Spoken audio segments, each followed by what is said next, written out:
I really am focused on the two senators, Leader Thune and Leader Schumer. The reality is, of all the operators in DC right now, they're the only ones that actually have the physical requirement to be bipartisan.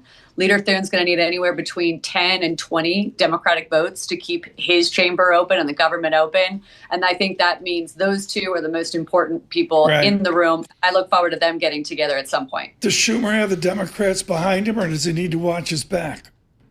I mean, to the extent that Democrats can line up behind anybody right now, I think Schumer is moving forward, knowing that were he to divert course and just cave right now, that would be disastrous. So the base of the party is pushing him towards this shutdown.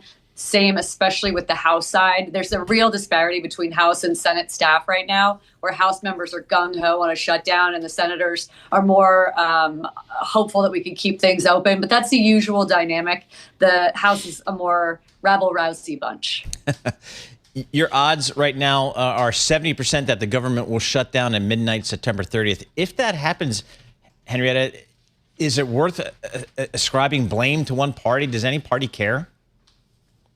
I think that we'll play the blame game. You can see the polling shows that Republicans are going to blame Democrats, Ds will blame Rs. Independents are relatively split, but the bottom line is the majority party is the Republican conference. They own the House, the Senate, and the White House. So shutting down is going to require bipartisanship out of the Senate. That means that the senators are the ones that are most important. I think Democrats are going to be really upset unless they get some sort of a concession. And this time, Schumer's illustrating that they're not going to fold the way that they usually do. And they're deciding that healthcare subsidies are really the fight to stand on right now. What's interesting to me is that they're not migrating to any of the broader issues with the Trump administration, especially the one that's most impactful in polling data to the American public, which is opposition to the tariffs. That is widespread. Inflation, prices, the economy are where Trump is now polling materially underwater, which is an about face from his election win. And I think that's something that the Democratic Party could very easily seize upon, but they're not doing that. They're focusing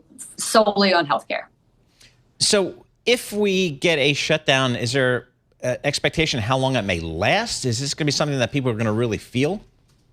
Yeah, that's a good question. I would say as a former staffer, I know that you get paid every other Friday. And so there is a 750,000 person furlough announcement that's going to go out. And a lot of those folks are paid every other Friday. So it might sound trite, but for a lot of these members, these are their individual staffers. And if they're going to miss a pay cycle on Friday, October 10th, that becomes a problem, especially Saturday, Sunday, Monday, when they've now gone 3 days without a pay stub. And we're not high paid workers up on the Hill. So it's not just those guys, it's people across the country. You know, it's national.